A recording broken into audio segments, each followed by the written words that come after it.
What are some of the keys to perceiving God's story and journey towards us that's going to be really important in understanding how best to travel with Him? Key number one for me is whatever God is, He is relentlessly. I remember when I was first learning this truth many years ago, it was during a time of what for me was intentional disobedience, where I knew that what God wanted, but was choosing to ignore the process. You ever done that? You probably haven't. But anyway, I did. Or maybe it's only that we can be sometimes dumber than water. In this story, in this time, I was missing lots of opportunities to be made in His image. So I was getting mad when I should have been gracious.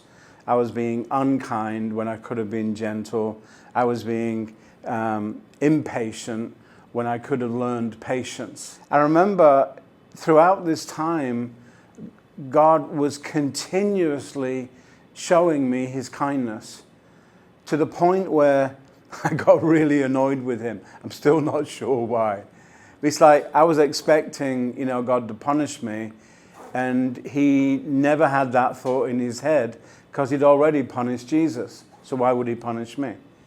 So He was being constantly kind to me, to the point where I blew up and I said, why are you doing this? Why are you being kind? You know that I'm not, doing what I should be doing. Why are you blessing me?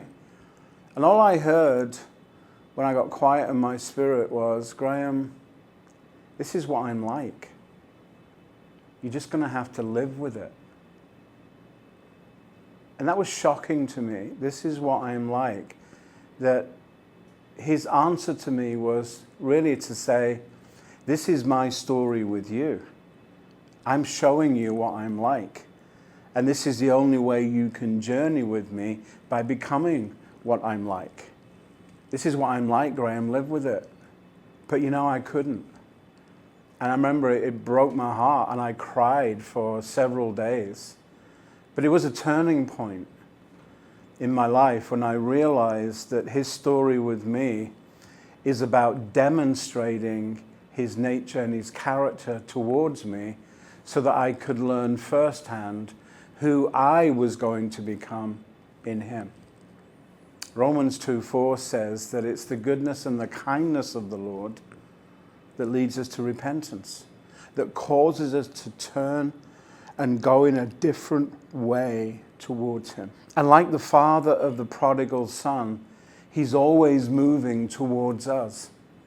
And God's kindness was so unrelenting during that time in my life that I couldn't take it anymore, and I had to respond to it, which was exactly His plan. Isaiah 40 verse 28 says that, have you not known?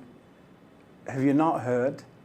The everlasting God, the Lord, the creator of the ends of the earth, neither faints nor is weary. His understanding is unsearchable. Malachi 3:6 says, I am the Lord, I don't change. So if you're going to understand God's story and journey towards you, you'll need to settle it in your heart that He's not going to change. He's going to be Himself regardless of who you choose to be in that moment. Now, if you've listened to me before, you've probably heard me say this a few times. There is nothing you can do that will make God love you more. And there is nothing you can do that will make Him love you less. He loves you because He loves you, because He loves you, because He loves you, because He loves you.